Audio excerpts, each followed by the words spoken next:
मतलब नहीं कि दूसरों की औलाद से हमें नफरत है।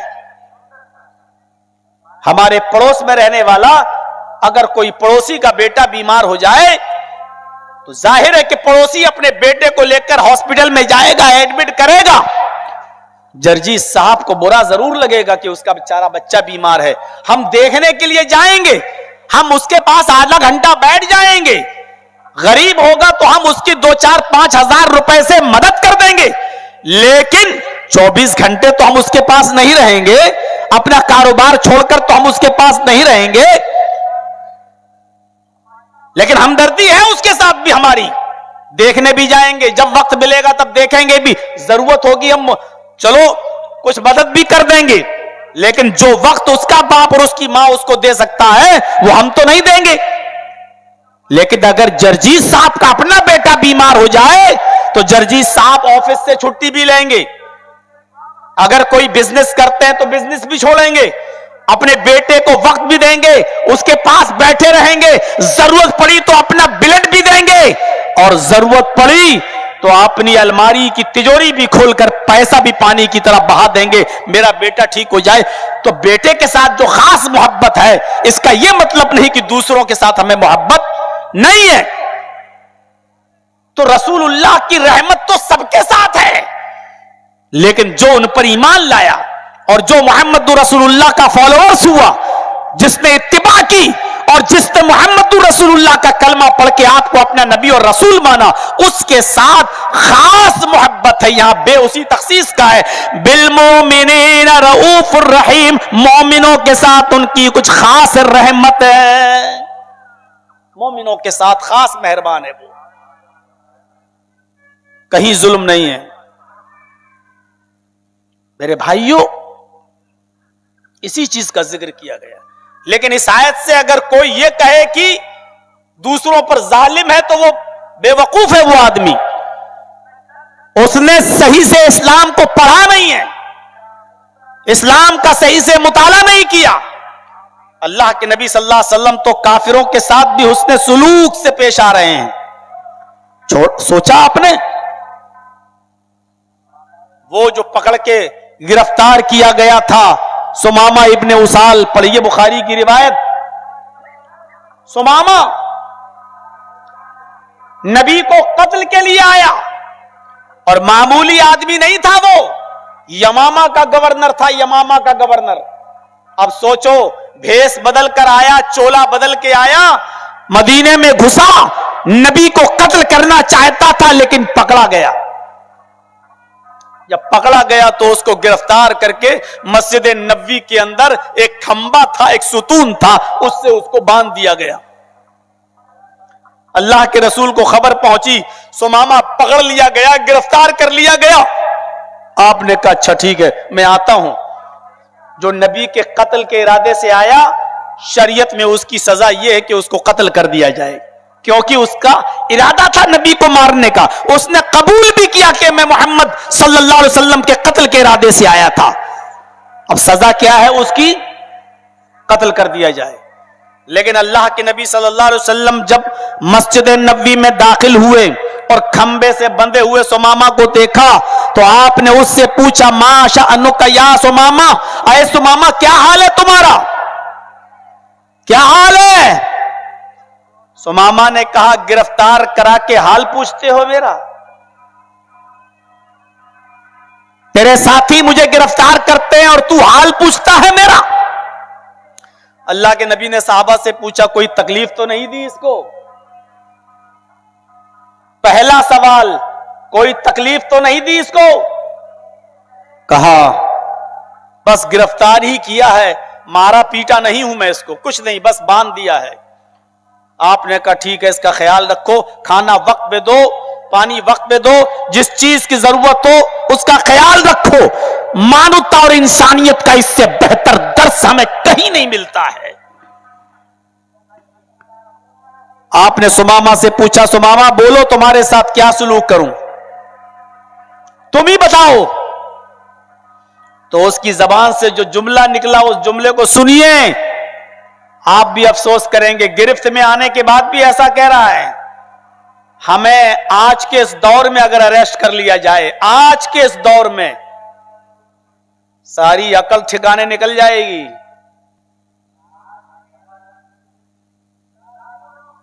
सुर बदल जाएंगे। मदीने में मोहम्मदुर रसूलुल्लाह की हुकूमत, साहबा का जमघट, उमर जैसी शख्सियत मौजूद। अल्लाह के रसूल कहते हैं क्या सलूक करूं? बोलो सुमामा, क्या करूं तुम्हारे साथ? सुमामा का जवाब देखो, मुझसे क्या पूछते हो? गिरफ्तार आपने करवाया, पगला गया, कत्ल का मुस्तहिक हूं मैं। इन तख्तुल तख्तुल ज़ात दमिन, बुखारी के अल्फाज, इन तख्तुल तख्तुल ज़ात दमिन, ऐ मोहम्मद और कहो सल्लल्लाहु अलैहि वसल्लम, आप अगर कत्ल करना चाहें तो कत्ल कर सकते हैं और मैं कत्ल के लायक हूं। क्या कह रहा है सुमामा? मेरा जुर्म है इतना बड़ा कि मैं कत्ल किया जाऊं। मैंने जुर्म ही इतना बड़ा किया। एतराफ कर रहा है, इकरार कर रहा है, एक्सेप्ट कर रहा है, स्वीकार कर रहा है कि मैं आपके कत्ल के इरादे से आया। आप अगर इस जुर्म के इवज मुझे कत्ल करना चाहे तो कर सकते हैं, आप मुजरिम नहीं होंगे। मेरा जुर्म है इस लायक कि मुझे कत्ल किया जाए। वइन तुनइम अला शाकिर, अगर छोड़ना चाहें तो छोड़ देंगे, आपका एहसान होगा मेरे ऊपर। क्या जुमले कहे उसने। कत्ल करना चाहें तो कत्ल कर सकते हैं, मैं इस लायक हूं, और छोड़ना चाहें तो छोड़ दीजिए, आपका एहसान होगा। आपने कहा कोई बात नहीं। पहले दिन खूब खिलाया पिलाया, साहबा भूखे रह गए, उसका ख्याल रखा। दूसरे दिन आए अल्लाह के नबी, आपने फिर पूछा सुमामा क्या करूं तुम्हारे साथ? कहा जो जवाब मेरा कल था वही आज है। इन तख्तुल तख्तुल ज़ादम, कत्ल करना चाहे तो कर दीजिए, मैं कत्ल का मुस्तहिक हूं, कत्ल का हकदार हूं, और छोड़ना चाहे तो छोड़ दीजिए, आपका एहसान होगा। आपने दूसरे दिन भी कुछ नहीं कहा उससे, कैद किया रहा, खिलाते रहे पिलाते रहे, और तीसरे दिन फिर आए। 3 दिन तक कैद करने का मकसद यह था कि वो मेरा अखलाक देख ले, मेरा किरदार देख ले, सहाबा की जिंदगी देख ले, इस कैदी के साथ कितना अच्छा सलूक हो रहा वो देख ले। तीसरे दिन आपने फिर पूछा सुमामा बोलो क्या करूं? कहता बार बार क्या पूछते हो, मैं कितनी बार आपकी बात का जवाब दूं? आज तीसरा दिन है, मैं आज भी वही कहूंगा जो पहले और दूसरे दिन मैंने कहा। आए मोहम्मद इन तख्तुल तख्तुल ज़ात दमिन, अगर कत्ल करना हो तो कर दो, मैं कत्ल के लायक हूं। वह इन तुनइम अला शाकिर, अगर छोड़ना चाहो तो छोड़ दो, आपका एहसान होगा हमारे ऊपर। अल्लाह के नबी ने फरमाया अच्छा ठीक है सुमामा, मैं छोड़ दूंगा तुम्हें, वादा कर लिया, मैं छोड़ दूंगा तुम्हें, यह मेरा वादा है, लेकिन एक शर्त है मेरी। उसने कहा शर्त पहले बताओ क्या है? अल्लाह के नबी ने कहा मैं तुझे छोड़ दूंगा, शर्त यह है कि तू मुझे एक बार देख ले। मैं जब आता हूं तो तू चेहरा घुमा लेता है, मेरी शक्ल नहीं देखता, एक बार मेरी आंखों में आंखें डालकर बात कर, मुझे देख तो ले। जर्जीस साहब को फांसी की सजा हो जाए और मोदी जी अगर हमसे कहें कि जर्जीस साहब एक बार हमको देख लो, मैं छोड़ दूंगा, तो मैं तो फौरन देख लूंगा। भाई जिंदगी बच रही है मेरी, मैं तो फौरन देख लूंगा। भाई देखो जान बचाओ यार। वो कितना ढीठ था। और पढ़िए, आपने कहा मैं छोड़ दूंगा, और रसूल कभी झूठ नहीं बोलते। मेरी आंखें अगर देख रही हैं कि आदमी मेरे सामने मरा है, एक्सीडेंट हुआ है, ट्रक इसके ऊपर चढ़ा है, लेकिन अगर अल्लाह के रसूल कह रहे हैं कि नहीं ये मरा नहीं है, एक्सीडेंट नहीं हुआ है, बल्कि ये हार्ट अटैक से मरा है, ट्रक नहीं चढ़ा है, तो हमारा ईमान यह होना चाहिए कि जर्जीस तेरी आंखें झूठी हैं लेकिन मोहम्मद रसूलुल्लाह का फरमान झूठा नहीं। जब तक यह ईमान नहीं होगा अल्लाह के रसूल के ऊपर, हम सच्चे रसूल के मानने वाले नहीं हो सकते। क्या कहा? मुझे देख ले मैं छोड़ दूंगा। और सुमामा का जवाब भी सुनो, क्या कहता है मोहम्मद सल्लल्लाहु अलैहि वसल्लम, जा, नहीं देखता तेरा चेहरा, जो करना हो कर ले, कत्ल करना हो कत्ल कर ले, कत्ल हो जाना गवारा है, तेरा चेहरा देखना गवारा नहीं। मैंने ईरान का बादशाह देखा, मैंने तुरान का बादशाह देखा, मैंने उर्दून का बादशाह देखा, मैंने शाम का बादशाह देखा, मैंने बिस्र का बादशाह देखा। माराई तू वजहन अकबा मिन वजहिक, मैंने जितने चेहरे देखे सबसे ज्यादा गंदा और कबीह अगर किसी का चेहरा है तो तेरा चेहरा है, जहां नहीं देखता तेरा चेहरा। माराई तो वजहन अकबा मिन वजहिक, दुनिया में सबसे गंदा किसी का चेहरा है तो तेरा चेहरा है। जिस चेहरे को अर्श वाले ने सिराजम मुनीरा कहा हो, चमकता हुआ सूरज, जिस चेहरे को देखकर कभी हसन इब्न साबित ने कहा था, वह अहसना मिन कलम तरा कत्तु आईनी वह अजमल मिन कलम तलिदिन निसाउ। ऐ मोहम्मद सल्लल्लाहु अलैहि वसल्लम, दुनिया में किसी औरत ने आपसे ज्यादा खूबसूरत बच्चा पैदा किया ही नहीं, और मेरी आंखों ने आपसे ज्यादा हसीन आज तक किसी को देखा ही नहीं। और जाबिर इब्ने सबुरा ने कहा था, अल्लाह के रसूल, 14वीं के चांद को देखता हूं, रात के चेहरे को देखता हूं, तो मेरा दिल यह कहता है कि 14वीं रात के चांद को भी अगर हुस्न मिला है, रोशनी मिली है, तो मेरे नबी के चेहरे से मिली है। उस चेहरे के बारे में ये कह रहा है, दुनिया का सबसे गंदा चेहरा अगर किसी का तो तेरा है। आज ये जुमला किसी के बारे में बोल के देख लो, आप घर नहीं पहुंच पाएंगे, ससुराल पहले पहुंच जाएंगे। और फिर कितनी धाराओं में आप अंदर जाएंगे,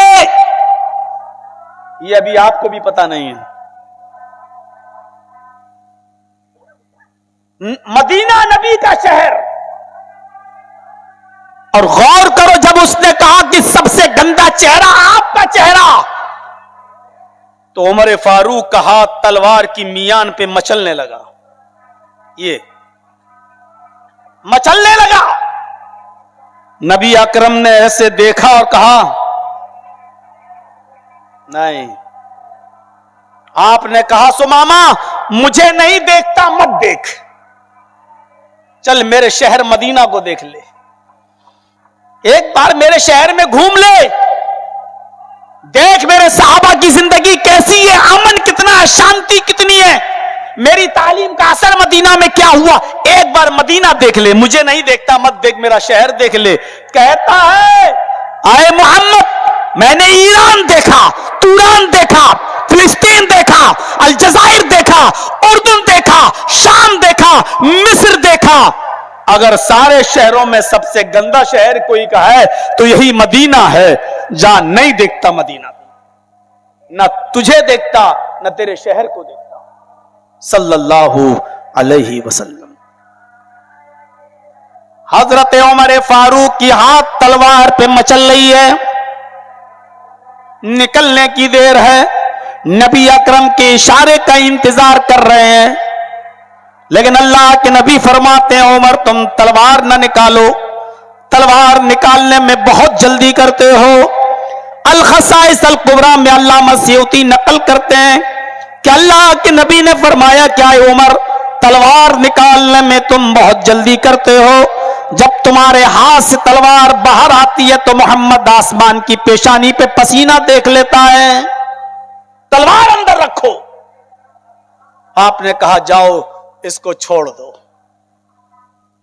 3 दिन कैद करने के बाद नबी का चेहरा नहीं देखा, बस्ती मदीना भी नहीं देखा, फिर भी आप कह रहे हैं छोड़ दो। हजरत उमर तैयार नहीं थे, आप कह रहे हैं छोड़ दो। जब उसको छोड़ा गया तो मेरे भाइयों, हाफिज अहमद इब्न हजर ने फतहुल बारी के अंदर लिखा, जब उसको छोड़ा गया तो कहने लगा, मोहम्मद इस बात की गारंटी क्या है कि मैं मक्के के बॉर्डर तक आराम से पहुंच जाऊंगा? हो सकता है आप मुझे छोड़ रहे हैं और मैं मक्के ना जा पाऊं और आपके साथी मुझे मक्के पहुंचने से पहले कत्ल कर दें। आपकी प्लानिंग हो, इस बात की क्या गारंटी? आपने हजरत उमर से कहा, उमर मक्के के बॉर्डर तक छोड़ कर आने की जिम्मेदारी तुम्हारी। लो, जो कत्ल करने के लिए तलवार निकाल रहे थे उसी को बॉडीगार्ड बना दिया।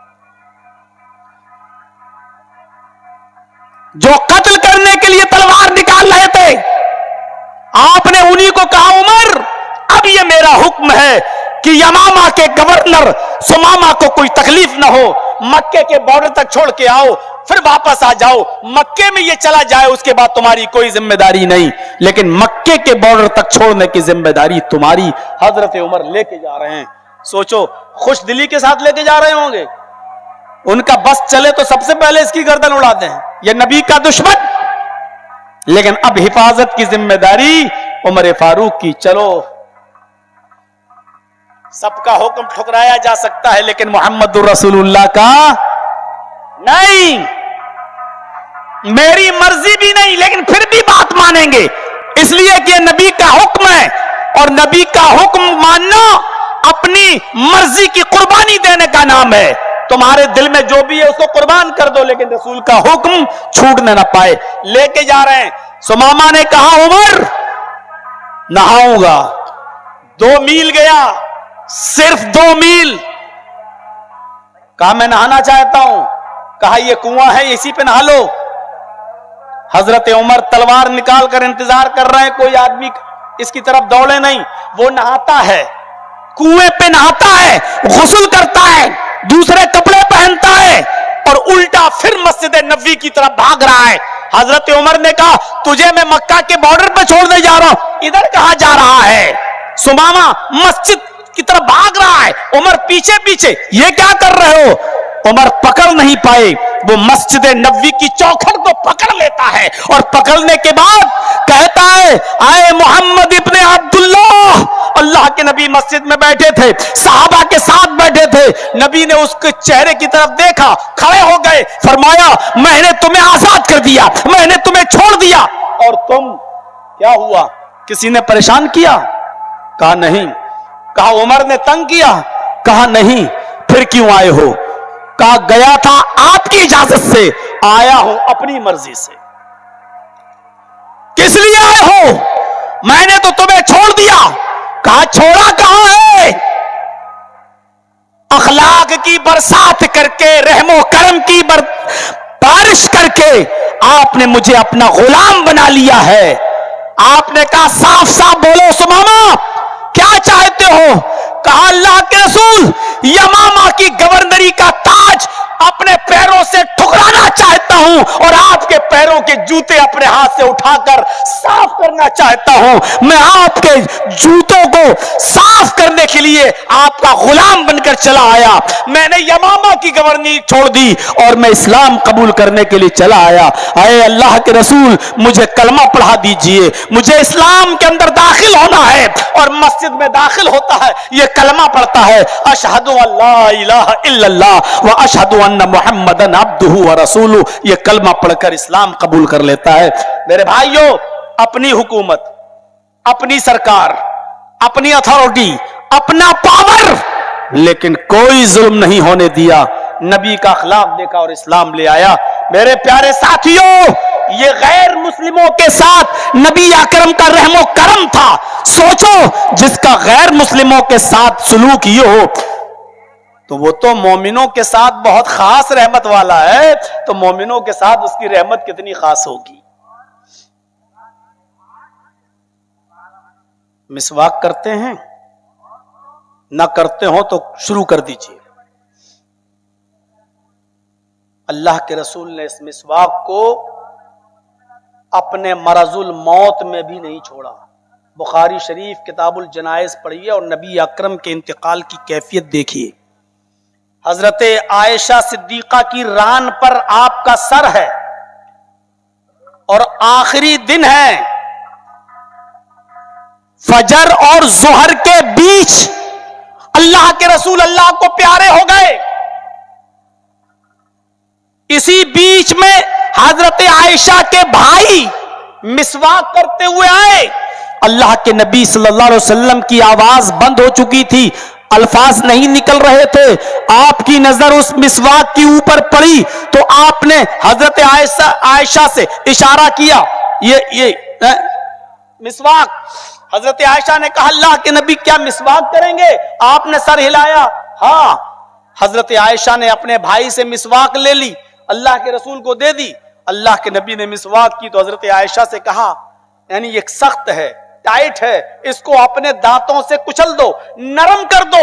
हजरत आयशा ने उसको अपने मुंह में लिया और उसको अपने दांतों से, दाढ़ों से उसको नरम कर दिया, कुचल दिया और नरम करने के बाद अल्लाह के रसूल को दे दिया। बुखारी के अल्फाज, हजरत आयशा कहती हैं, मुझे खुशी हुई कि आखिरी वक्त में मेरा लुआब अल्लाह के रसूल के लुआब से मिल गया, यानी मेरी झूठी मिसवाक अल्लाह के रसूल सल्लल्लाहु अलैहि वसल्लम ने की, ये खुशी मुझे मिली, किसी और बीवी को नसीब नहीं हुई। अल्लाह के रसूल ने उस मिसवाक को करना शुरू कर दिया। अचानक मिसवाक हाथ से गिर जाती है, ऐसे गिर गई। वो मिसवाक दाढ़ी के ऊपर गिरी। अल्लाह के रसूल ने अपने दोनों हाथ पानी के प्याले में डाले और पानी को के हाथ प्याले में डालकर भीगे हुए हाथ बाहर निकाले और अपने जिस्म पर मलना शुरू कर दिया। ऐसे बार बार हाथ पानी में डालते और हाथों को अपने जिस्म पर मलते जाते और कहते जाते, इन्ना लिल मौति सकरात, इन्ना लिल मौति सकरात, ला इलाहा इल्लल्लाह, इन्ना लिल मौति सकरात। अल्लाह के अलावा कोई माबूद नहीं, मौत के लिए बड़ी सख्तियां हैं, मौत के लिए बड़ी बेचैनियां हैं। हजरत फातिमा अपने बाप की इस तकलीफ को देखकर कहने लगी, वाह कर बाबा, हाय मेरे अब्बू की तकलीफ, हाय मेरे अब्बू की परेशानी, हाय मेरे अब्बू की तकलीफ। अल्लाह के नबी ने अपनी बेटी को रोते हुए देखा तो फरमाया, मेरी बेटी तुम गम न करो, परेशान मत हो जाओ, आज के बाद तुम्हारे बाप को कभी इतनी तकलीफ नहीं होगी, आज के बाद तुम्हारे बाप को कभी इतनी परेशानी नहीं होगी। मोमिन को अगर मौत के वक्त तकलीफ हो और उस पर वो सब्र करे तो ये गुनाहों का कफारा है, और ये तकलीफ अगर सब्र करता है इस तकलीफ में तो ये तकलीफ जन्नत में ले जाने का सबब बनती है, जन्नत में ले जाने का बायस होती है। मेरे भाइयों, इस मिसवाक की अहमियत को आपने अंदाजा लगा लिया, जिसको अल्लाह के रसूल ने इंतकाल के वक्त भी नहीं छोड़ा। इतनी मोहब्बत इस मिसवाक से आप करते थे। हदीस के अल्फाज है कि आप मिसवाक को अपने कान में लगा कर रहते थे। जैसी अजान का वक्त होता था या नमाज का, आप फौरन मिसवाक को कान से निकालते थे और दांतों पे रगड़ते थे और फौरन मिसवाक करने के बाद मस्जिद में चले जाया करते थे। इतनी इंपॉर्टेंट चीज, लेकिन नबी अकरम सल्लल्लाहु अलैहि वसल्लम अपनी उम्मत के ऊपर मेहरबानी करते हुए क्या कहते हैं, अपनी उम्मत के लिए रहमो करम करते हुए क्या कहते हैं, लौला अन अशुक्का अला उम्मती ला अमरतुहुम बिस्सिवाक इंद कुल्ल सलात। बुखारी शरीफ की रिवायत, अल्लाह के नबी सल्लल्लाहु अलैहि वसल्लम फरमाते हैं, अगर मेरी उम्मत के ऊपर मुश्किल ना होता, अगर मेरी उम्मत पर दुश्वार ना होता, अगर मेरे उम्मत के लिए मुश्किल ना होता तो मैं अपनी उम्मत को हुक्म देता कि वो हर नमाज से पहले मिसवाक करें। हुक्म देता, नबी का हुक्म फर्ज हो जाता, मैं अपनी उम्मत पर फर्ज कर देता कि वो हर नमाज से पहले मिसवाक करें। लौला न शुक्का अला उम्मती, अगर मेरी उम्मत पर मुश्किल ना होता, लेकिन हर नमाज से पहले मिसवाक करना मेरी उम्मत पर बड़ा मुश्किल काम है। गांव देहात के लोग तो पेड़ों से दरख्तों से ले लेंगे, बीचों बीच शहर में रहने वाली आबादी ये मिसवाक कहां से लाती फिरेगी, कहां से लाएगी? अब जहां दूर दूर तक दरख्तों का पता भी नहीं है, कहां से मिसवाक तोड़ती फिरेगी? वो कहां से मिसवाक लाएगी? अल्लाह के रसूल ने फरमाया मेरी उम्मत पर यह मुश्किल है हर नमाज से पहले वो मिसवाक करें, इसलिए मैं उनको हुक्म नहीं दे रहा हूं। मिसवाक की बहुत अहमियत बताई है, लेकिन मेरे भाइयों आपने फर्ज नहीं किया। फर्ज अगर कर देते तो आज कितना मुश्किल होता। हाफिज अहमद इब्न हजर रहमतुल्लाह अलैह ने लिखा है फतहुल बारी के अंदर, अल्लाह के रसूल का मिसवाक का फर्ज न करना ये उम्मत पर शफकत है, उम्मत पर रहमत है। अगर आप मिसवाक फर्ज कर देते तो उम्मत को कितनी दुश्वारी होती और कितनी परेशानी होती। सोचें हम और आप, कितनी दिक्कत होती मिसवाक अगर फर्ज हो जाती तो। आइए एक और नाहिए से देखिए, एक और नजरिए से देखिए। अल्लाह के नबी सल्लल्लाहु अलैहि वसल्लम ने तरावी की नमाज रमजान के महीने में सिर्फ 3 दिन पढ़ाई। चौथे दिन आप निकले ही नहीं, सहाबा किराम इंतजार कर रहे थे, आप नहीं निकले। हुक्म दिया अपने अपने घर पे पढ़ लो, अकेले अकेले पढ़ लो। और बाद में जब फजर की नमाज पढ़ने के लिए आप आए तो साहबा ने कहा अल्लाह के रसूल हम चाहते थे कि आप हमें रोजाना जमात के साथ तरावी की नमाज पढ़ाएं, लेकिन आपने नहीं पढ़ाई, आप नहीं आए। आपने कहा मैं देख रहा था तुम्हारा शौक, मैं देख रहा था तुम्हारा इंतजार। मैंने कहा अकेले अकेले पढ़ लो, अपनी खुद जमात करके पढ़ लो।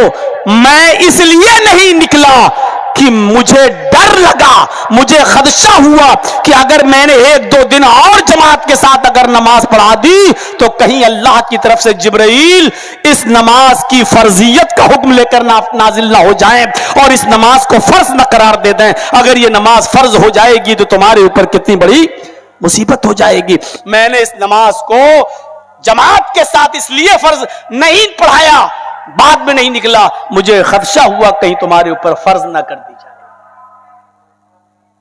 क्या अल्लाह के रसूल के ऊपर यह नमाज मुसीबत थी या जमात पढ़ाना मुसीबत था? नहीं, उम्मत पर शफकत, उम्मत पर रहमत। आपने कहा नहीं, साहबा ने कहा अल्लाह के रसूल हम तो चाहते थे आप पढ़ाएं। आपने कहा तुम तो चाहते थे, लेकिन मैं नहीं चाहता था कि अल्लाह की तरफ से यह नमाज हमारे ऊपर फर्ज कर दी जाए। कितना रहम था इस उम्मत के लिए मोहम्मद रसूलुल्लाह को। शफकत देखिए, मेहरबानी देखिए।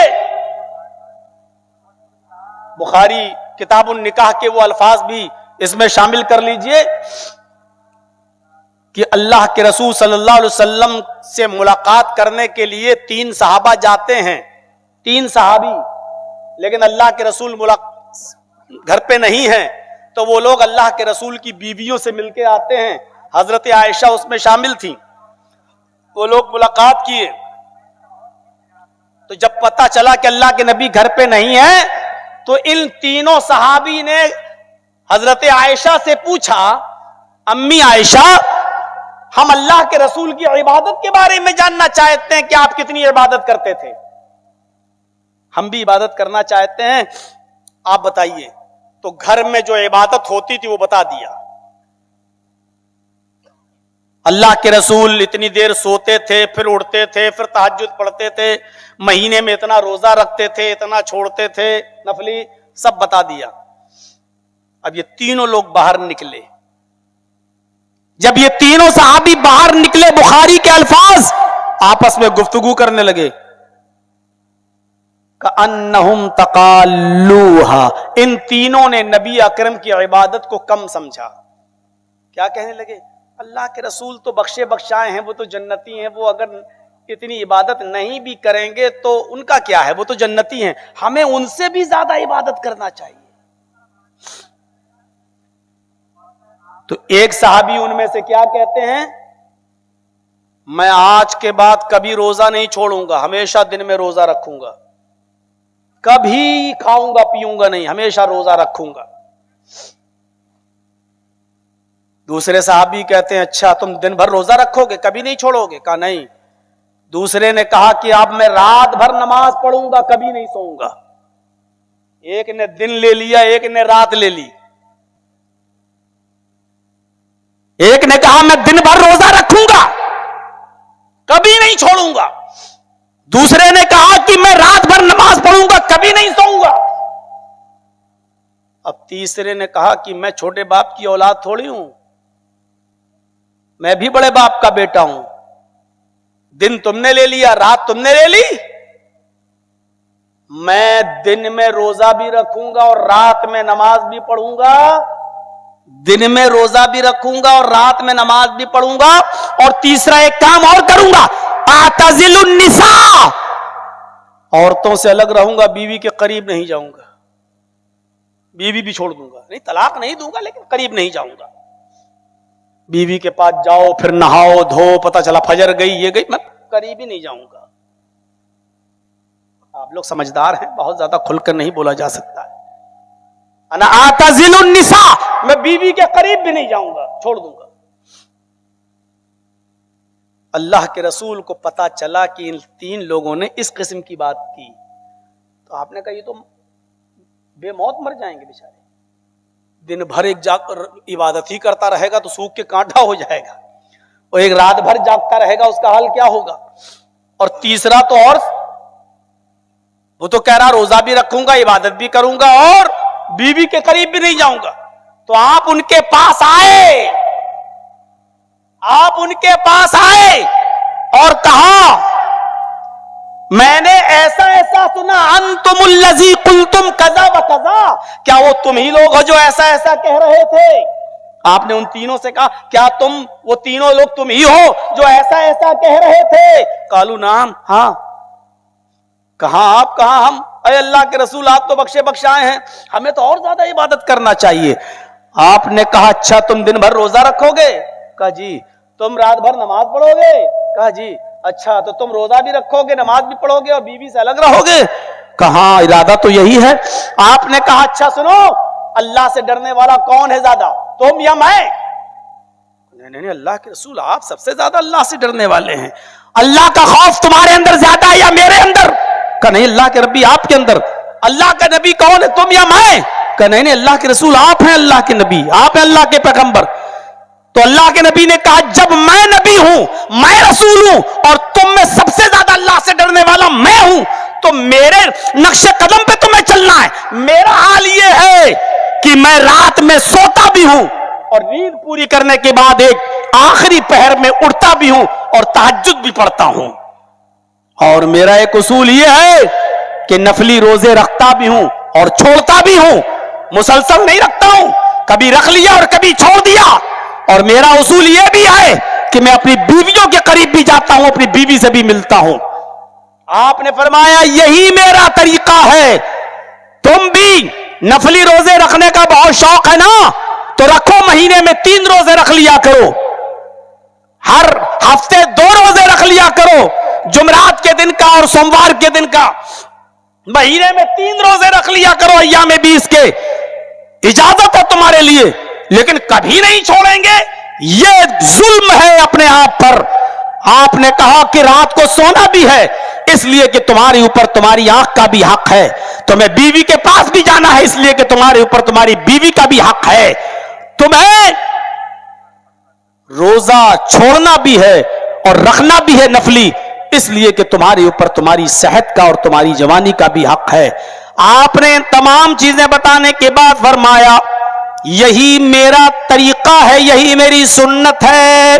फमन रगिबा अन सुन्नती फलैसा मिन्नी, अगर मेरे इस तरीके से तुमने मुंह मोड़ा, मेरे इस तरीके से अगर तुमने रूगर्दानी की तो मुझ में से नहीं।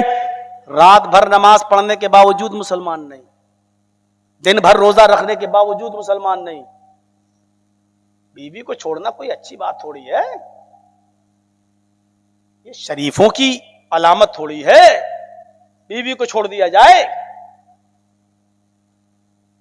मेरे भाइयों, इसीलिए महात्मा गांधी जी ने कहा था, सत्य और अहिंसा पढ़िए उनकी किताब। उन्होंने कहा था कि अगर कोई मुझसे पूछे कि भारत में और हिंदुस्तान में कौन सा कानून नाफिज किया जाए तो मैं कहूंगा कि जो निफाज, जो कानून मोहम्मद रसूलुल्लाह ने बताया, वो मैं रामचंद्र जी की और कृष्ण जी की मिसाल नहीं दूंगा। क्यों? क्योंकि ये लोग तो भगवान मानते हैं लोग, और इंसानों के लिए भगवान की जिंदगी आइडियल नहीं हो सकती। इंसानों के लिए इंसान की जिंदगी आइडियल हो सकती है। इसलिए औरतों के साथ वैसे रहो जैसे मोहम्मद रसूलुल्लाह ने सिखाया, गुलामों के साथ वैसे रहो जैसे रसूलुल्लाह अपने गुलामों के साथ सलूक किया करते थे। यतीमों के साथ वो सलूक करो जो मोहम्मद रसूलुल्लाह ने करके बताया। बेवाओं के साथ वो सलूक करो जो मोहम्मद रसूलुल्लाह ने करके बताया। जिंदगी भरी पड़ी है। ये तो आज वेस्टर्न कल्चर है, पश्चिमी सभ्यता है। हमारे पास एक्सपर्ट डॉक्टर मौजूद है, लेकिन हमें झोला छाप डॉक्टरों से इलाज चाहिए। जो बता रहा है शादी ऐसे करो, लेकिन हमें तो खाने में वही सिस्टम चाहिए। शामियाने लगे होंगे, पिंडाल लगे होंगे, पकवान लगे होंगे, अपने हाथ से निकालो, खाओ खड़े होकर, और बेहूदे उसका नाम रखेंगे बफे सिस्टम, जिसका नाम होना चाहिए था सुअर सिस्टम, जिसका नाम होना चाहिए था गधा सिस्टम। बुरा लगे तो लगता रहे, जिसका नाम होना चाहिए था कुत्ता सिस्टम, उसका नाम रखा जाता है बफे सिस्टम। हमारे पास एक्सपर्ट डॉक्टर है, हकीम, बेहतरीन डॉक्टर, गैर मुस्लिम उसी से अपना इलाज कर रहे हैं, लेकिन हमें तो झोला छाप डॉक्टर चाहिए। हम उसके पास जा रहे हैं। जाइए, 1999 में मैंने पहली तकरीर की थी बिहार में, 1925 में 26 साल से जा रहा हूं। आज भी जब मैं कभी ट्रेन से सफर करता हूं तो सुबह उठकर ट्रेन के अंदर मैं देखता हूं, मुगल सराय क्रॉस करने के बाद आज भी बिहार की आवाम 80% लोग ब्रश नहीं करते हैं, दांत मिसवाक उठाते हैं और सुबह सुबह मिसवाक करते हुए नजर आते हैं। बिहार के गांव गांव मैंने देखा है आज भी मिसवाक का चलन है और लोग शौक से मिसवाक करते हैं। मुसलमानों की बात नहीं कर रहा हूं मैं, गैर मुस्लिमों की बात कर रहा हूं मैं। गैर मुस्लिम लोग आज इस चीज को अपनाए हुए हैं। हमें तो वेस्टर्न कल्चर ने मुतासिर कर दिया है, हम उससे मुतासिर हो गए।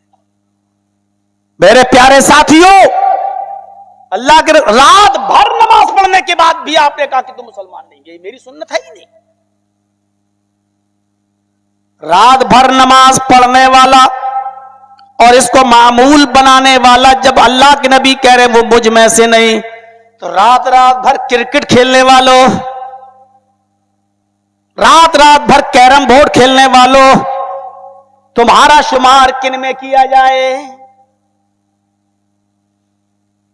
नमाज पढ़ने वालों के लिए अल्लाह के नबी, सहाबी से अल्लाह के नबी कह रहे हैं, वो सहाबी जिसके पैरों में लगी हुई धूल और मिट्टी के मुकाबले में हम और आप नहीं है, उस सहाबी से आप कह रहे हैं कि लईसा मिन्ना, वो हम में से नहीं। उससे कह रहे हैं। हमारी और आपकी हैसियत क्या है? मौलाना साहब कितनी भी तकरीर कर लो, 18 साल के थे तब से सुन रहा हूं तुम्हारी, जब से नहीं मानी तो अब क्या मानेंगे? तुम बोलते रहो, हम वही करेंगे जो करते चले आए, कोई बात नहीं। ये तो होना ही है। सुबह हो के चाय की दुकान पर बैठकर बस तबसरा हो जाएगा कि पहले नंबर पर फलां की तकरीर थी, दूसरे नंबर पे फलां की थी, तीसरे नंबर पे वो बोला, चौथे। ये तो इम्तिहान है मौलवियों का, जहां जाहिल अवाम मौलवियों को नंबर देती है, पहले कौन बोला, दूसरे कौन बोला, तीसरा कौन बोला। अखाड़ा बना हुआ है ये जलसा, ये स्टेज अखाड़ा बना हुआ है जहां मौलवियों को जाहिल अवाम चाय की होटलों पे नंबर देती है। मौलवियों की तकरीरों का फैसला जाहिल अवाम करेगी। इससे बड़ी बदनसीबी हमारी और क्या होगी? मेरे प्यारे भाइयों सुनिए, जब सहाबी को आपका यह जवाब था तो हमारे और आपके लिए क्या होगा? खेलो रात भर मैच, दिन बना दिया गया रात को। अल्लाह के नबी ने क्या जवाब दिया? आइए एक और चीज हम आपको दिखाना चाहते हैं। रहमत, उफ़ो, मेराज हुई, और सुनिए, अल्लाह के नबी सल्लल्लाहु अलैहि वसल्लम को मेराज हुई, गए सिदरतुल मुंतहा तक पहुंच गए। जिब्रील ने कहा अब एक कदम भी आगे बढ़ाऊंगा तो हम जलकर राख हो जाएंगे, बस यहीं तक परमिशन है, इसके आगे आप जाइए। गए अल्लाह के नबी सल्लल्लाहु अलैहि वसल्लम। सुनिए मेरे भाइयों, बड़ा दिलचस्प वाकया मैं आपको सुना रहा हूं। अल्लाह के नबी जनाबे मोहम्मद रसूलुल्लाह सल्लल्लाहु अलैहि वसल्लम जब वहां पहुंचते हैं और जब वापस आते हैं तो आपको जो तोहफे में आपको सबसे पहले मिला वो क्या मिला? 50 वक्त की नमाज। अल्लाह ने कहा है मोहम्मद सल्लल्लाहु अलैहि वसल्लम, मैंने आप और आपकी उम्मत पर 50 वक्त की नमाज फर्ज कर दी। खुश हो गए, लेकर चले आए। कितने मुतियो फरमा बरदार थे, अल्लाह की हर बात मानते थे, लेकिन उम्मत का नाम आया तो फिर कितने तड़प गए। ये देखिए आप, अल्लाह ने 50 वक्त की नमाज फर्ज की, आप चले आए। जब लौट कर छठे आसमान पर आए तो हजरत मूसा अलैहिस्सलाम दरवाजे पे खड़े थे। आए मोहम्मद सल्लल्लाहु अलैहि वसल्लम, क्या हाल है? अल्हम्दुलिल्लाह। क्या दिया अल्लाह ने आपको? कहा मूसा, हमको और हमारी उम्मत को 50 वक्त की नमाज दी। कितनी? कहा 50। कहा अरे अरे अरे अरे, गजब हो गया। आए मोहम्मद, मैं दुनिया में जा चुका हूं, मुझे तजर्बा है, मैं जानता हूं कि लोग कितने नमाज पढ़ते हैं। इन्ना उम्मतक ला तुतीक, आपकी उम्मत के अंदर 50 वक्त की नमाज पढ़ने की ताकत नहीं है। जाइए, अल्लाह बड़ा मेहरबान है, कम कराइए, अल्लाह कम कर देगा। अरे मूसा, तुम तो दुनिया में रसूल बन के जा चुके हो, क्या वाकई मेरी उम्मत इतनी नमाज नहीं पढ़ पाएगी? कहा नहीं। फौरन फिर गए अल्लाह के पास। अल्लाह ने 50 वक्त की नमाज फर्ज की, लेके चले आए। कितने मुतियो फरमा बरदार थे, लेकिन सुना कि मेरी उम्मत 50 वक्त की नमाज नहीं पढ़ पाएगी। तड़प गए, अल्लाह कर मेरी उम्मत नहीं पढ़ पाएगी तो मैं अपनी उम्मत को जहन्नम में जाता हुआ नहीं देख सकता। फिर गए। वाह उम्मतियो, 5 वक्त की नमाज भी तुम्हारे ऊपर पहाड़ गुजरती है। फिर गए, अल्लाह ने कहा क्या हुआ? कहा अल्लाह, मेरी उम्मत 50 वक्त की नमाज नहीं पढ़ सकती। ओह, क्या चाहते हो? कहा अल्लाह कुछ कम कर दे। ओह, डिस्काउंट चाहते,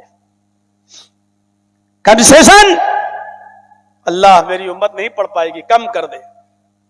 अल्लाह ने कहा जाओ, 10 वक्त की नमाजें कम कर दी, 40। फरमा बरदारी देखिए, फिर चले आए। मूसा अलैहिस्सलाम फिर मिल गए, कहा कम हो गई? हाँ मूसा, बहुत बहुत शुक्रिया तुम्हारा, अल्लाह ने 10 कम कर दी। कहा कितनी कम की? कहा 10।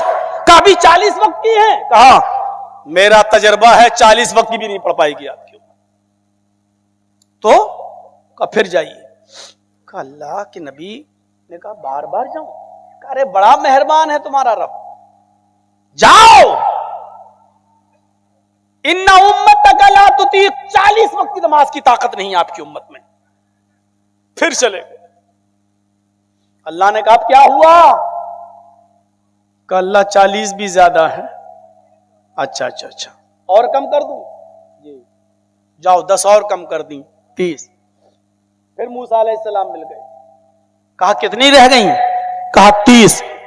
कहा मोहम्मद ये भी ज्यादा है। कहा मूसा कितने बार जाऊं? कहा अरे अल्लाह ने डांटा है क्या? कहा नहीं। तो जाओ ना, आपकी उम्मत 30 की भी नहीं पढ़ पाएगी। फिर गए, अल्लाह 30 भी ज्यादा है। कहा मोहम्मद जाओ 20, 10 और कम कर दी। मूसा अलैहिस्सलाम ने कहा 20 भी ज्यादा है, मुझे तजर्बा है, मेरी बात मानो। कहा मूसा बार बार क्यों भेज रहे हो? कहा जाओ। फिर गए, अल्लाह मेरी उम्मत 20 की भी नहीं पढ़ पाएगी। कहा ठीक है, 10 की तो पढ़ लेगी। हाँ हाँ हाँ 10 ठीक है। फिर चले आए। मूसा और कम कर दी अल्लाह ने। कितनी? कहा 10 और कम कर दी, अब 10 रह गई। कहा बस 10 भी लेके चले आए। कहा मूसा 50 से 10 इतना कम? कहा यह भी ज्यादा है। अब मूसा अलैहिस्सलाम ने अपना तजर्बा अब बयान कर दिया। अल्लाह के नबी नहीं जा रहे थे कि मूसा अब नहीं जाऊंगा, 10 बहुत हैं, बस काफी हैं, 10 पढ़ लेगी मेरी उम्मत। तब मूसा अलैहिस्सलाम ने अपना तजर्बा बयान किया, आए मोहम्मद, आपकी उम्मत पर 10 वक्त की नमाज, मेरे ऊपर तो सिर्फ 2 वक्त की नमाज फर्ज थी, सुबह और शाम। मेरी उम्मत 2 वक्त की भी नमाज नहीं पढ़ पाई, आपकी उम्मत 10 वक्त की कैसे पढ़ेगी? जाइए एक बार और जाइए। अल्लाह 10-10 कम कर रहा है, अब 10 कम हो जाएगी। फिर गए मूसा अल्लाह के नबी सल्लल्लाहु अलैहि वसल्लम, अरे अल्लाह अब नाम ले दिया। अल्लाह, मूसा कह रहा है कि मेरी उम्मत 2 वक्त की नहीं पढ़ पाई।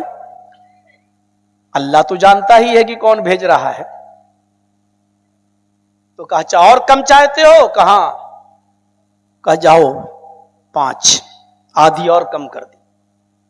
कहा ठीक है, अब लेके चले आए। मूसा अलैहिस्सलाम ने कहा, अल्लाह के नबी कितनी रह गई? 2? कहा नहीं, 5। कहा 5? तुमको कहना चाहिए था ना कि मूसा अलैहिस्सलाम पर 2 वक्त की थी, तो हमारे ऊपर 5 क्यों? एक बार और जाओ, हो सकता है एक ही रह जाए, अल्लाह बड़ा मेहरबान है। मूसा अलैहिस्सलाम ने जब ये कहा तो अल्लाह के नबी कहते कि बस मूसा, अब मुझे शर्म आ रही है, बार बार अल्लाह से कितना कम कराऊं, अब मैं नहीं जा सकता। अल्लाह की कसम, मुझे अल्लाह के पास बार बार जाने में शर्म आ रही है। जैसे ही ये जुमला निकाला, गैब से आवाज आई, आए मोहम्मद, तुम मेरी रहमत से शर्मा गए, मेरी रहमत से ना उम्मीद हो गए। अगर एक बार और आ जाते तो कसम है मुझे अपने इज्जत व जलाल की, मैं और कम कर देता, लेकिन तुम मुझसे शर्मा गए, मेरी रहमत से ना उम्मीद हो गए। कह दिया अल्लाह की कसम, अब मैं नहीं जाऊंगा। तो मुझे भी कसम है अपने इज्जत व जलाल की, अब 5 से कम नहीं करूंगा। जाओ, 5 वक्त की नमाज मैंने तुम पर और तुम्हारी उम्मत पर फर्ज कर दी। मूसा अलैहिस्सलाम कहते हैं, लो, अब यहां जितने बैठे हैं अक्सर नौजवान सोच रहे होंगे, काश एक बार और चले गए होते अल्लाह के रसूल, एक बार और चले गए होते तो 3 और कम हो जाती, सुबह उठ के पढ़ लो, शाम को पढ़ लो, सुबह शाम की रह जाती। मेरे भाइयों, मैं गारंटी के साथ कह रहा हूं कि अगर एक बार और चले गए होते और 2 वक्त की भी नमाज अगर रह जाती, तो जब मूसा की उम्मत 2 वक्त की नहीं पढ़ पाई, तो मुसलमान भी 2 वक्त की नहीं पढ़ पाता। सच है ये, 2 वक्त की भी नहीं पढ़ पाता। जिसको नहीं पढ़ना, आज भी जिसको नहीं पढ़ना मेरे भाइयों, वो जुमे तक की नहीं पढ़ता है, वो ईद और बकरीद तक की भी नहीं पढ़ता है। और जिसको पढ़ना है मेरे भाइयों, वो जुमा भी पढ़ता है, ईद बकरीद भी पढ़ता है, 5 टाइम की पढ़ता है, यहां तक कि तहज्जुद की नमाज भी कभी नहीं छोड़ता। जिसको पढ़ना है वो तहज्जुद तक की नहीं छोड़ता, और जिसको नहीं पढ़ना वो जुमे तक की और ईद बकरीद तक की नहीं पढ़ता। आज भी ऐसी मिसालें देखी जा सकती हैं समाज के अंदर, मुआशरे के अंदर। सीरत का मौजू है तो सीरत ही पे बोला जाएगा मेरे भाइयों। यह है सीरत, अल्लाह के नबी सल्लल्लाहु अलैहि वसल्लम की रहमत। नबी अकरम सल्लल्लाहु अलैहि वसल्लम ने क्या कहा जब सुना कि आपकी उम्मत में ताकत नहीं है 50 वक्त? गए, अल्लाह ने 50 वक्त की फर्ज की बात मान ली, अल्लाह की फरमा बरदारी तो कर रहे हैं, लेकिन जब पता चला कि मेरी उम्मत नहीं पढ़ सकती तो बार बार जा रहे हैं। यह है इताअत और फरमा बरदारी, और यह है उम्मत पर शफकत और उम्मत पर रहमत। यह है नबी अकरम की शफकत और रहमत। हमें और आपको सोचना चाहिए। जब 5 वक्त की नमाजें फर्ज कर दी गई और आप आसमान से जमीन पर आने वाले हुए, तो अल्लाह के नबी सल्लल्लाहु अलैहि वसल्लम ने अल्लाह का शुक्रिया अदा किया। वहीं मेराज पर अल्लाह के नबी शुक्रिया अदा करते हैं और कहते हैं, अत्तहियातु लिल्लाहि वस्सलावातु वत्तय्यबात। हर किस्म की जानी माली, हर किस्म की इबादतों का मुस्तहिक अल्लाह तू है। अत्तहियातु लिल्लाहि वस्सलावातु वत्तय्यबात। अल्लाह के नबी अल्लाह से कह रहे हैं तमाम तारीफें उसके लिए, हर किस्म की जानी माली हर किस्म की इबादत अल्लाह रब्बुल आलमीन के लिए है।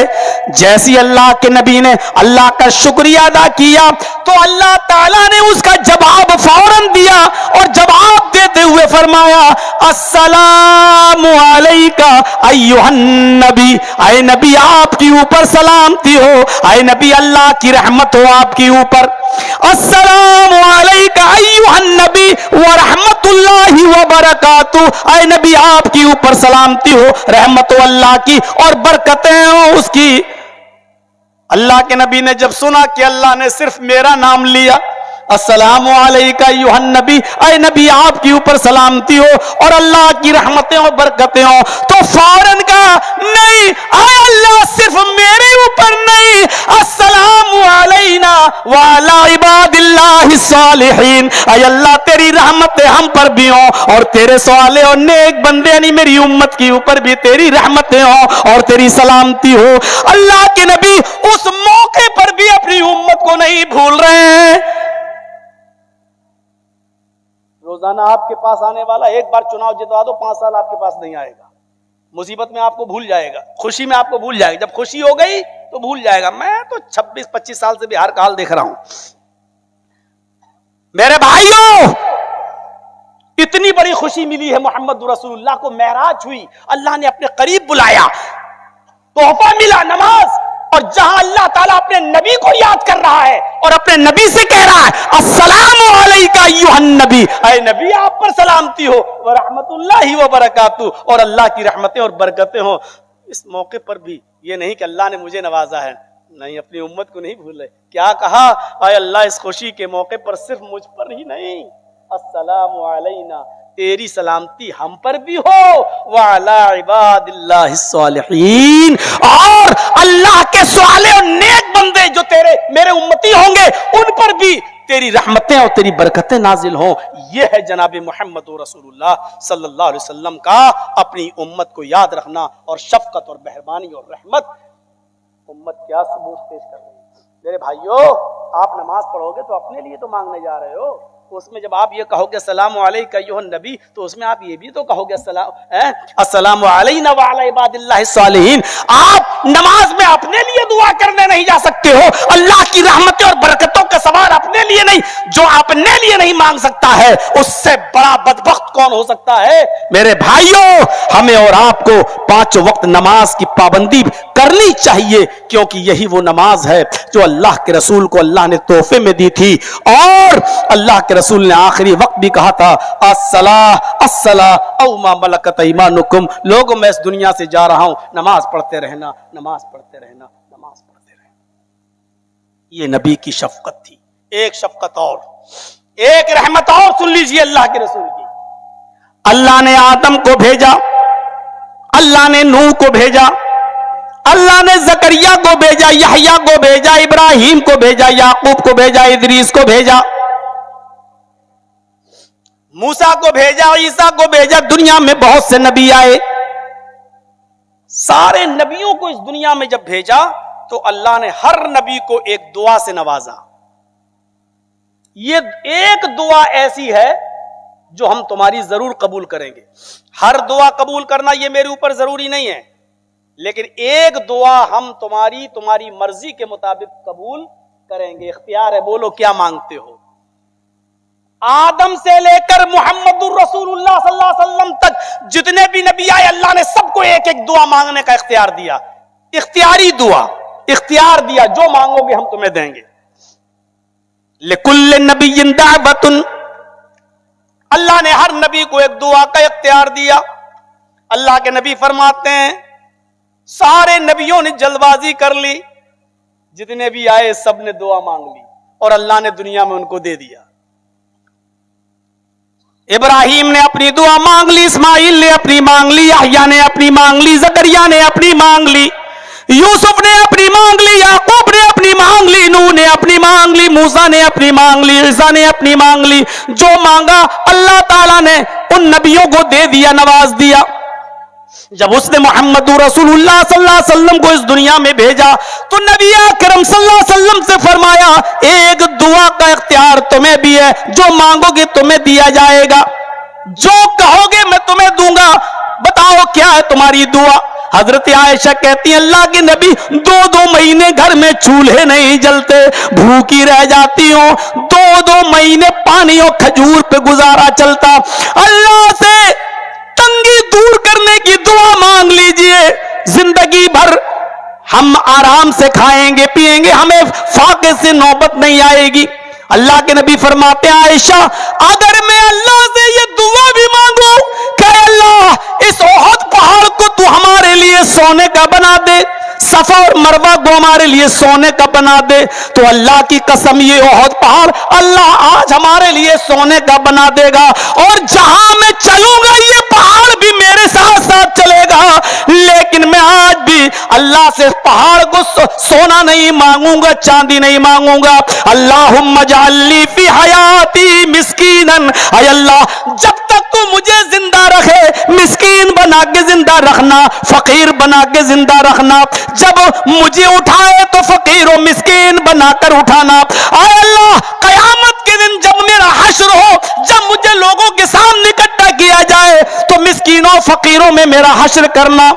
आयशा मैं ये दुआ नहीं मांगूंगा कि सोने और चांदी का कर दो, हम खाना पानी भी नहीं मांगेंगे। अल्लाह ने पैदा किया है, रिस्क का जिम्मेदार वो देगा, जिस कंडीशन में भी मुझे रखे मैं रहूंगा, मैं नहीं मांगूंगा। तो हजरत आयशा फरमाती है एक दुआ का अल्लाह ने इख्तियार दिया है, कुछ तो है, आप तो मांगेंगे, आखिर मांगते क्यों नहीं, मांगिए, ठीक है सोना मत मांगिए, चांदी मत मांगिए, लेकिन सारे नबियों ने मांगी है, आप क्यों नहीं मांग रहे हैं, एक दो आप भी मांग लो। फरमाया आयशा इख्तबातु दावती, मैंने अपनी दुआ को छिपा लिया है, मैं नहीं मांगूंगा।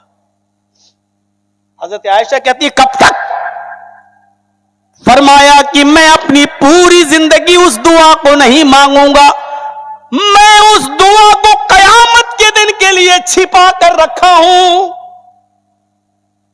जब अल्लाह ताला मुझे कयामत के दिन उठाएगा और मेरी उम्मत परेशान हाल होगी, जहन्नम के करीब जा रही होगी, उस वक्त मैं कहूंगा अल्लाह सारे नबियों ने अपनी अपनी दुआ मांग ली, मेरी दुआ बाकी है जो मैंने दुनिया में नहीं मांगी।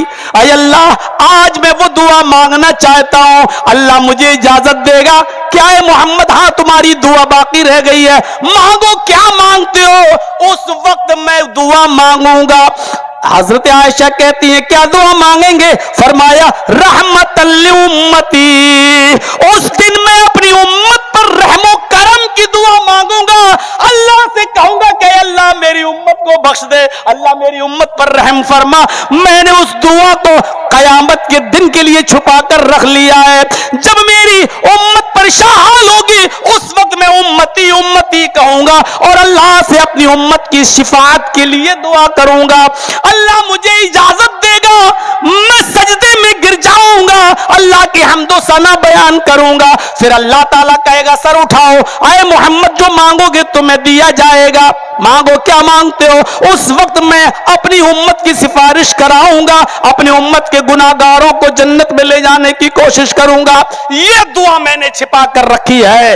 मुशरिक को छोड़कर, उनको जिन्होंने अल्लाह को छोड़कर गैरों को अपना महबूद बनाया है, जिन्होंने अल्लाह को छोड़कर गैरों को अपना दाता समझा है, जिन्होंने अल्लाह को छोड़कर गैरों के सामने दस्त दराज सवाल किया है, ऐसे लोगों के लिए मेरी सिफारिश नहीं होगी। हर उस शख्स के लिए सिफारिश करूंगा जो तौहीद पे मरा होगा, शिर्क पर नहीं मरा होगा, मैं उसको जन्नत में ले जाऊंगा। नबी अकरम एक दुआ दुनिया में नहीं मांग रहे हैं। अभी जरजीत साहब किसी पार्टी का प्रचार करने पहुंच जाएं और उनसे कहा जाए, चीफ मिनिस्टर पूछे बोलो बहुत बड़ा काम किया है क्या चाहिए, तो मैं तो फौरन कह दूंगा लाल बत्ती चाहिए, मुझे एमएलसी बना दो, ये चाहिए भाई, मैंने बहुत बड़ी कुर्बानी दी है आपके लिए, ये बनाइए वो बनाइए। अल्लाह ताला कह रहा है नबी मांगो, क्या मांग रहे हो? सोना चांदी दौलत, क्या इख्तियार है, जो कहोगे दूंगा। अल्लाह के नबी कहते हैं आयशा मैं नहीं मांगूंगा, इख्तबातु दावती, मैंने अपनी दुआ को छिपा लिया है, इख्तबातु मैंने छिपा लिया है, नहीं दुनिया में नहीं मांगूंगा, कयामत के दिन मांगूंगा। क्या रहमत थी रसूलुल्लाह की अपनी उम्मत के साथ। समझो ये रसूल कितना बिल मोमिनीन रऊफुर रहीम, मोमिनों के साथ खास है उसके। एक घर गए, अल्लाह के रसूल देखा कि रस्सी बंधी हुई है। आपने कहा ये रस्सी कैसी बंधी है? फरमाया अल्लाह के रसूल इसमें एक औरत है, घर में रहती है, रात भर नमाज पढ़ती है, जब वो ऊँघने लगती है तो रस्सी पे गिर जाती है, वो उसकी नींद खुल जाती है। आपने कहा अल्लाह को ऐसी इबादत पसंद नहीं है जो ऊँघ ऊँघ कर की जाए, जब नींद आ जाए तो सो जाया करो। रात में तुम्हारे ऊपर सोना भी जरूरी है, क्योंकि तुम्हारे ऊपर तुम्हारी आंख का भी हक है। मोहम्मद रसूलुल्लाह को बिल्कुल इस बात की जरूरत ही नहीं आपने महसूस की कि लोग जागते रहें और नमाज पढ़ते रहें और ऊँघ रहे तब भी नमाज पढ़ें। आपने फरमाया तुम्हारे ऊपर तुम्हारी आंख का भी हक है। ये रहमत नहीं तो और क्या है? अल्लाह के नबी नमाज पढ़ा रहे हैं, कह रहे हैं बुखारी पढ़िए, मेरे सहाबियों कभी कभी मेरा दिल चाहता है कि मैं लंबी किरत करूं, और किरत लंबी करते अचानक पीछे पर्दे की ओर में जो औरतें नमाज पढ़ रही होती, किसी बच्चे के रोने की आवाज आपके कान में चली जाती। हजरत अनस कहते हैं बच्चे के रोने की आवाज सुनकर अल्लाह के रसूल वही आयत पर इख्तिताम कर देते, अल्लाह अकबर कहकर रुकू में चले जाते और जल्दी से सलाम फेरते और कहते कि मुझे इस बच्चे के रोने की वजह से मैंने नमाज को मुख्तसर कर दिया, अल्लाह ने मुझे रहमत बनाकर भेजा है। रसूल इबादत में लगे हैं, लेकिन एक बच्चे के रोने की आवाज उसकी माँ की इबादत में डिस्टर्ब कर रही होगी, इसलिए अल्लाह के रसूल बच्चे के रोने की आवाज सुनकर नमाज मुख्तसर कर देते। मुस्नद अहमद में वाकया सुना, एक साहबी सब्जी खरीदने गए, मगरिब की अजान हुई, वापस आए, मस्जिद में घुस गए। अब उनकी बीवी को पकाना था, हमारे आपके लोगों की तरह थोड़ी रोज 12 बजे और 2 बजे खाना खाते थे रात का, या तो मगरिब से पहले खा लिया करते थे साहबा, या मगरिब के फौरन बाद खाना खा लिया करते थे। अब ये मगरिब के टाइम पर तो सब्जी लेके जा रहे हैं, अजान की आवाज सुनी, मस्जिद में घुस गए। अब वहां कोई नए आदमी नमाज पढ़ाने लगे। अभी होता किसी, अब अपने मोहल्ले में किसी नए आदमी को खड़ा कर दो नमाज पढ़ाने के लिए, मौलाना साहब कहीं गए हो, किसी हाजी को खड़ा कर दो, अब वो सारी काबिलियत पहले दिन दिखाना शुरू कर देगा, लंबी लंबी सूरतें पढ़ेगा ताकि गांव वालों को मालूम हो जाए कि मैं बहुत बड़ा सूरतों वाला हूं, मुझे भी याद है। वो अपनी सारी काबिलियत वही दिखाता है, चाहे वो कुछ भी पढ़ रहा हो, लेकिन वो लंबी लंबी पढ़ना शुरू कर देगा ताकि लोग समझे कि देखो कितना कुरान इसको याद है। तो मेरे भाइयों, अल्लाह के नबी सल्लल्लाहु अलैहि वसल्लम दूर ये किसी मस्जिद में ये घुस गए और सहाबी जो नमाज पढ़ाना शुरू किए तो इन्होंने भी नियत मान ली अल्लाहु अकबर। अब जैसे इन्होंने अल्लाहु अकबर कहा और वो जो सहाबी नमाज पढ़ा रहे थे उन्होंने सूरह बकरा शुरू कर दी। अब सूरह बकरा तो 2.5 पारे की, मगरिब की नमाज, और पढ़ने लगे अलिफ लाम मीम ज़ालिकल किताबु ला रैब फीह हुदल लिल मुत्तकीन अल्लज़ीना युमिनूना। ये समझे ये तो 2.5 पारे की सूरत पढ़ेगा, ये तो मेरी हालत खराब हो जाएगी। अभी तो घर पे कुछ पका भी नहीं, मेरे बच्चे भूखे होंगे। इन्होंने नियत तोड़ी, भाग गए अपने घर। ये साहबी अपने घर गए, सुबह होकर शिकायत पहुंच गई, अल्लाह के रसूल नमाज तोड़ के भी कोई भागता है? आपने कहा कौन भागा? फला फला बुलाया गया। ये क्या बात रही, तुम नमाज छोड़ के चले गए? अल्लाह के रसूल हमें क्या मालूम, नमाज छोड़, नहीं मालूम था मसला। अल्लाह के रसूल मेरे बच्चे भूखे थे, बीवी ने सब्जी मंगाई थी, मैं लेके जा रहा था, अभी पकी थी नहीं, मेरे हाथ में सब्जी थी, अजान हुई, मैं घुस गया मस्जिद में, ये सूरह बकरा पढ़ने लगे। मैं समझा 2.5 पारे की सूरत है, ये खत्म करेंगे बहुत देर में, तब तक तो हमारा हाल बुरा हो जाएगा, बच्चे हमारे भूखे। का सूरह बकरा पढ़ने लगे। अब अल्लाह के रसूल ने उनको नहीं डांटा जो नियत तोड़े थे, आपने उसको डांटा जो सूरह बकरा पढ़ रहे थे। इधर आओ, तुम लोगों को फितने में डालना चाहते हो, लोगों को फितने में डालना चाहते हो। और उसी वक्त आपने ये फरमाया कि जब कोई किसी कौम का इमाम बनाया जाए, जब कोई इमाम मुतय्यन किया जाए, तो इमाम को चाहिए कि वो मुख्तसर नमाज पढ़ाए, छोटी नमाज पढ़ाए। उनके पीछे पढ़ने वाले मरीज भी होते हैं, मजबूर भी होते हैं, मुसाफिर भी होते हैं, जरूरतमंद भी होते हैं। लिहाजा इमाम को चाहिए कि वो मुख्तसर नमाज पढ़ाए। मुख्तसर इमाम को मुख्तसर नमाज पढ़ाने का हुक्म देकर आपने मजबूरों पर रहम किया, बेकसों पर रहम किया, मुसाफिरों पर रहम किया। यह रहमतुल लिल आलमीन का रहम मोमिनों के लिए। बस मेरे भाइयों, एक वाकया मैं आपके सामने और रखूंगा सही बुखारी का। ऐसी रहमत, सख्ती भी बहुत है। रोजे की हालत में अगर कोई शख्स, फर्ज रोजा जो रखा जाता है रमजान में, रोजे की हालत में अगर कोई शख्स अपनी बीवी के साथ जिमा कर ले, हम बिस्तरी कर ले, तो उसकी सजा बहुत सख्त है। उसकी सजा 3 में से कोई एक है, लेकिन तरतीब से सबसे पहले एक गुलाम आजाद करो। वो तो आजकल हो नहीं सकता क्योंकि चलते ही नहीं गुलाम। एक गुलाम आजाद करो। पहली बात तो वो रोजा आपका खराब हो गया, इस रोजे को तो पूरा करना ही करना पड़ेगा, ये बात में आपको पूरा करना पड़ेगा। इसके अलावा आपको एक गुलाम आजाद करना पड़ेगा। गुलाम आजाद करने की ताकत नहीं है तो अब दूसरे नंबर पे जो सजा है वो है 60 रोजे रखेगा। 60 रोजे, रमजान के रोजे तो हैं ही, वो तो अलग। इस रोजे को खराब करने के सजा में पनिशमेंट के तौर पर 60 रोजे, और 60 रोजे भी कैसे? शहरैनी मुतताबियैन, कंटिन्यू, रेगुलर, पे दर पे, मुसलसल, एक भी बीच में नागा नहीं होना चाहिए। एक कल परसों नरसों सब, अगर एक भी छोड़ दिया आपने, अगर 50 रोजे रख लिए, अब छोड़ा कि सोच लिया थोड़ा एक दो छोड़ देता हूं, 10 ही तो रह गए हैं। आपने अपनी मर्जी से अगर छोड़ दिया तो 50 बेकार। अब फिर से 1 से 50 रखो।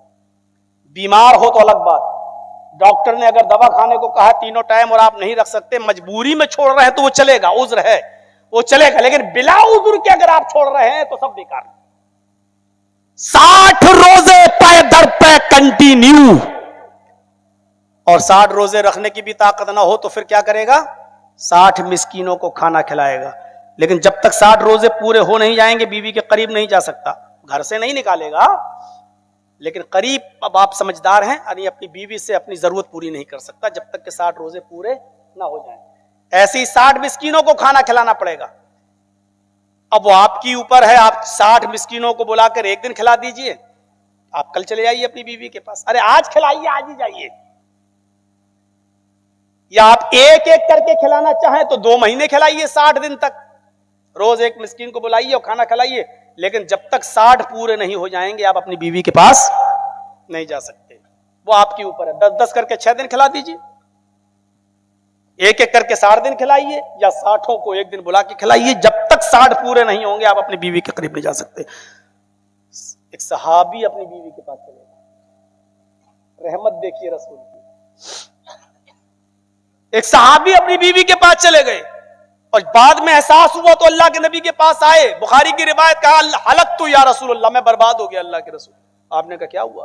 कहा रोजे की हालत में बीवी से मिल लिया। आपने कहा ओह, चलो कफारा अदा करो, पनिशमेंट, सजा। का क्या है? कहा गुलाम आजाद करो। उस जमाने में तो गुलाम चलते थे। एक गुलाम आजाद करो। कहा अल्लाह के रसूल पूरी जिंदगी तो दूसरे की गुलामी करते हुए मुझे हो गई, मैं कहां से गुलाम खरीद कर लाऊं? नहीं कर सकता, इतनी ताकत नहीं आपकी। आपने कहा तो फिर दूसरा भी ऑप्शन है। कहा क्या? कहा 60 रोजे रखो मुसलसल, पे दर पे कंटिन्यू। कहा अल्लाह के रसूल मेरी हालत देख रहे हैं, कितना पतला दुबला कमजोर आदमी, रमजान के रोजे तो बड़ी मुश्किल से रख पाता हूं, और आप कह रहे हैं 60 रोजे मुसलसल कंटिन्यू पे दर पे। एक रोजे पे तो सब्र नहीं हुआ, बीवी से मिल लिया, 60 रोजे कैसे रखूंगा? नहीं नहीं नहीं, हमसे नहीं हो पाएगा, 60 रोजे रखने की भी ताकत नहीं है मेरे अंदर। आपने कहा चलो दूसरा ऑप्शन नहीं है तो तीसरा ऑप्शन है। कहा क्या? आपने कहा 60 मिस्कीनों को खाना खिलाइए। कहा अल्लाह के रसूल आप मेरे गांव आए नहीं हैं, मेरी हालत आप जानते नहीं हैं, 60 मिस्कीनों को खाना खिलाऊं? मैं सुबह खा लूं तो शाम को नहीं मिलता है, भूखा सोता हूं, और शाम को खा लूं तो सुबह भूखा उठता हूं, फिर नहीं मिलता शाम तक। मैं किस तरीके से अपने बीवी बच्चों का पेट पाल रहा हूं ये मैं जानता हूं। अल्लाह के रसूल मैं 60 मिस्कीनों को भी खाना नहीं खिला सकता। आपने कहा यही 3 सजाएं हैं, इसके अलावा कुछ नहीं है, 3 में से एक तो करना पड़ेगा। आपने कहा है ही नहीं, उसने साफ कहा मेरे पास नहीं है, 60 मिस्कीन हम नहीं खिला पाएंगे। आपने कहा तब रुको, चलो तुम्हारे लिए भी रास्ता है, रुको तुम्हारे लिए भी रास्ता है। रोक दिया। जोहर का टाइम हुआ, आपने साहबा से कहा चंदा लाओ अपने भाई के लिए, रोजे की हालत में बेचारा जुर्म कर लिया, एक बीवी से मिल लिया, अब इसको तो कुछ खिलाना है, गरीबों में बांटना है, जाओ चंदा करो इसके लिए। कोई 2 खजूर लाया, कोई 5 खजूर लाया, कोई कुछ लाया, कोई कुछ लाया। थोड़ी देर में खजूर का एक टोकरा भर गया, 15-20 किलो का एक टोकरा भर गया। आपने उसको पैक किया और उस सहाबी से कहा, पकड़ो इसको, ये तुम्हारे भाइयों ने तुम्हारे लिए मदद की है। कहा जी बहुत बहुत शुक्रिया, अब इसका करूं क्या अल्लाह के रसूल? आपने कहा ये खजूर हैं, खाने की चीजें हैं, तुम्हारे गांव में जाओ, अपने कबीले में जो सबसे गरीब लोग हों उनमें इसको बांट दो, तुम्हारा कफारा अदा हो जाएगा, अल्लाह तुम्हें सजा नहीं देगा, तुम्हारा जुर्म माफ हो जाएगा। जाओ। कहा किसको बांटूं? कहा गरीबों में बांट दो जो तुम्हारे यहां सबसे ज्यादा गरीब हो। कहा अल्लाह के रसूल, अल्लाह की कसम खा के कहता हूं कि मेरे पूरे गांव में मुझसे ज्यादा गरीब कोई है ही नहीं। पूरे गांव में सबसे ज्यादा गरीब घर मेरा है, मुझसे ज्यादा गरीब कोई है ही नहीं। अल्लाह की कसम, अल्लाह के रसूल मुस्कुरा दिए। हंसी आ गई आपके चेहरे पर और आपकी जबान से बेसाख्ता निकला, जा फिर तू ही खा ले और अपने बच्चों को खिला दे, तेरा कफारा अदा हो जाएगा। ये रसूल की रहमत है अपनी उम्मत के साथ। मेरे भाइयों, उस रसूल से अपना रिश्ता मत तोड़ो, उस पैगंबर से अपना रिश्ता मत तोड़ो जो तुम्हारे लिए सरापा रहमत बनकर आया है। मत घबराओ, ये जमाने बहुत दिन तक नहीं रहेंगे, ये परेशानियां तो आती जाती हैं। आमालुकुम उम्मालुकुम, जैसे तुम अमल करोगे वैसे हम तुम्हें हुक्मरा देंगे। ये तो अल्लाह के रसूल ने बहुत पहले कहा था। आप कहते हो फला फला आ गया है, क्या होगा? अरे तुम अपने अमल भी तो देखो, हमारे अमल कैसे हैं। अल्लाह के रसूल ने कहा जैसे तुम अमल करोगे वैसे तुम्हारे ऊपर हुक्मरां मुसल्लत होंगे। हमने बिहार में तकरीर में कहा था, बिहार के लोगों तुम्हारे ऊपर पूरी कौम नजर रख रही है, पूरे इंडिया नजर रख रही है, तुम दूरंदेशी से काम लेना। मैंने किसी का प्रचार नहीं किया था, लेकिन मैं जानता था कि वहां कितना बिखराव हो रहा है, कितना बंटवारा हो रहा है। आज उसका खमियाजा अब 5 साल तक ये कौम भुगतती रहेगी। मेरे प्यारे साथियों, उत्तर प्रदेश के अंदर, मैं आलिमुल गैब तो नहीं हूं, लेकिन पेशगी आपको भविष्यवाणी करके बता दे रहा हूं, अगर हमारे यही हालात रहे तो जो सरकार आज है वो फिर रहेगी 2027 में भी, क्योंकि हमारे पास हमारा इत्तेहाद नहीं है, हमारा इत्तेफाक नहीं है, हमारी इज्तिमाइयत नहीं है। हम उस वक्त बिखर जाते हैं, हम उस वक्त टूट जाते हैं। अल्लाह रब्बुल आलमीन हमें मिलकर रहने की तौफीक अता फरमा, हमारे अंदर इज्तिमाइयत पैदा फरमा। आए अल्लाह हमें अक्ल शऊर से काम लेने की तौफीक अता फरमा। आप ये कह रहे हैं कि मौलाना साहब हमारे पास भी होना चाहिए, वो होना चाहिए। अरे पहले जिंदा तो रहो, जिंदा रहोगे तब तो ओहदा मिलेगा। पहले मुल्क तो बचाइए, पहले जिंदगी तो बचाइए। मेरे भाइयों, आप मुर्दा हैं, बेबस हैं और आप हुकूमत की बात सोच रहे हैं। मुर्दे लोग हुकूमत नहीं किया करते हैं, जिंदा कौमें हुकूमत किया करती हैं। आप पहले अपने अंदर आईसीयू में लेटी हुई कौम, वेंटिलेटर पे लेटी हुई कौम, जिंदगी की भिखारी कौम, अरे पहले जिंदगी तो बचाओ। मेरे भाइयों, यही चीज हमारी समझ से बालातर है और हम नहीं सोच पा रहे हैं। वो याद है वाकया कि एक जंगल में शेर ने शिकार किया, भेड़िए ने शिकार किया और लोमड़ी ने भी शिकार किया। शेर ने गधा मारा, भेड़िए ने बकरी मारी, लोमड़ी ने खरगोश मारा। अब शेर ने भेड़िए से पूछा, भेड़िए बताओ कौन सा जानवर कौन खाएगा? इस शेर को आप समझ जाओ तो पूरी तकरीर समझ जाओगी मेरी। शेर ने गधा मारा, भेड़िए ने बकरी मारी और लोमड़ी ने खरगोश मारा। अब शेर ने भेड़िए से कहा, भेड़िए बता कौन सा जानवर कौन खाएगा? भेड़िए ने फैसला किया, फैसला गलत नहीं किया था, सही फैसला किया, लेकिन यह नहीं जानता था कि शेर बड़ा जालिम है, नहीं समझ रहा था। भेड़िए ने कहा ये तो बहुत आसान है, आपने गधा मारा है, बड़ा जानवर है, आप गधा खा लीजिए। मैंने बकरी मारी है, मैं बकरी खा लेता हूं। लोमड़ी ने खरगोश मारा है, लोमड़ी खरगोश खा लेगी। भेड़िए ने फैसला सही किया था, गलत नहीं किया। लेकिन शेर ने कहा, अच्छा तुझे ये फैसला करना किसने बताया? इधर आ, इधर आ। भेड़िया गया, क्या इतना छोटा मारा, इतना बुरा फैसला करता है? पकड़ा उसका टेटुआ गला, दबाया, फाड़ दिया उसको, भेड़िया भी मर गया। कमीना, ये फैसला करता है। लोमड़ी से पूछा क्या फैसला होना चाहिए? बोलो कौन से जानवर कौन खाए? लोमड़ी मौके की नजाकत समझ गई। लोमड़ी ने कहा वाकई मैं तो खत्म ही कर रहा हूं मेरे भाइयों। लोमड़ी ने कहा, क्या कहा कि मौके की नजाकत? अरे साहब मुंह का जाय, आपने गधा मारा, गधा सुबह खा लीजिए, आप पूरी रात के भूखे उठेंगे, खा लीजिए। शाम को दोपहर में बकरी खा लीजिए। अब तो भेड़िया भी मर गया, 4 बजे 5 बजे के टाइम पे भेड़िया भी खा लीजिए और शाम को जो है खरगोश भी खा लीजिए। ये चारों जानवर आपके हैं, आप जंगल के राजा, आप नहीं खाएंगे तो कौन खाएगा? लोमड़ी को बुलाए, जरा शाबाश, बहुत अच्छा फैसला तू करती है, इतना अच्छा फैसला करना तू सीखी कहां से? उसने कहा इसी भेड़िए से। इतना अच्छा जवाब दिया उसने। शेर ने पूछा इतना अच्छा फैसला करना तू सीखी कहां से? उसने कहा इसी भेड़िए से। यानी भेड़िए की तरह अगर फैसला करती तो मैं भी यहीं होती।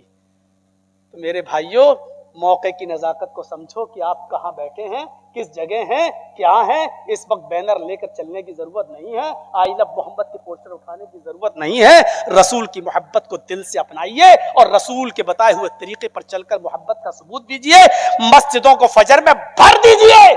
अगर माइक से अजान की आवाज नहीं आ रही है तो मोबाइल में अलार्म लगाकर यह साबित कर दो कि कोई जरूरत नहीं है हमें मस्जिदों के माइक से होने वाली अजान की। हम अलार्म लगा के भी उठेंगे और मस्जिदें भरेंगे ताकि तुम्हारी सफेद देखकर मेरे भाइयों गैर मुस्लिम दुनिया कांप उठे कि ये तो मोहम्मद के सच्चे मानने वाले हैं। अस्सलातु कुर्रतु आइनी। आज इसी चीज की जरूरत है। हम अल्लाह से दुआ करते हैं अल्लाह हमें रसूल से सच्ची मोहब्बत करने वाला बना दे।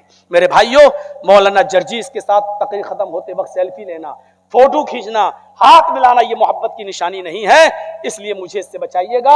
मैं चल रहा हूं, निकलूंगा, इसलिए आपसे गुजारिश है जो बातें बताई गई हैं उस पर हम सबको अमल करना है। अल्लाह ताला से दुआ है कि बारे अल्लाह जो बातें बताई गई हैं उन पर हम सबको अमल करने की तौफीक अता फरमा। अल्लाह जो बीमार है उनको शिफाए कामला और आजिला अता फरमा। अल्लाह जो तेरी रहमत को जा चुके हैं उनकी कब्रों को नूर से भर दे। हमारे मुआशरे की इस्लाह फरमा। जब तक तू हमें जिंदा रख, इस्लाम पे जिंदा रखना, और जब हमारा खात्मा हो तो ईमान पर खात्मा फरमाना। वमा अलैना इल्लल बलागुल मुबीन व आखिरु दावाना अनिल हम्दुलिल्लाहि रब्बिल आलमीन। अस्सलामु अलैकुम व रहमतुल्लाहि व बरकातुहू।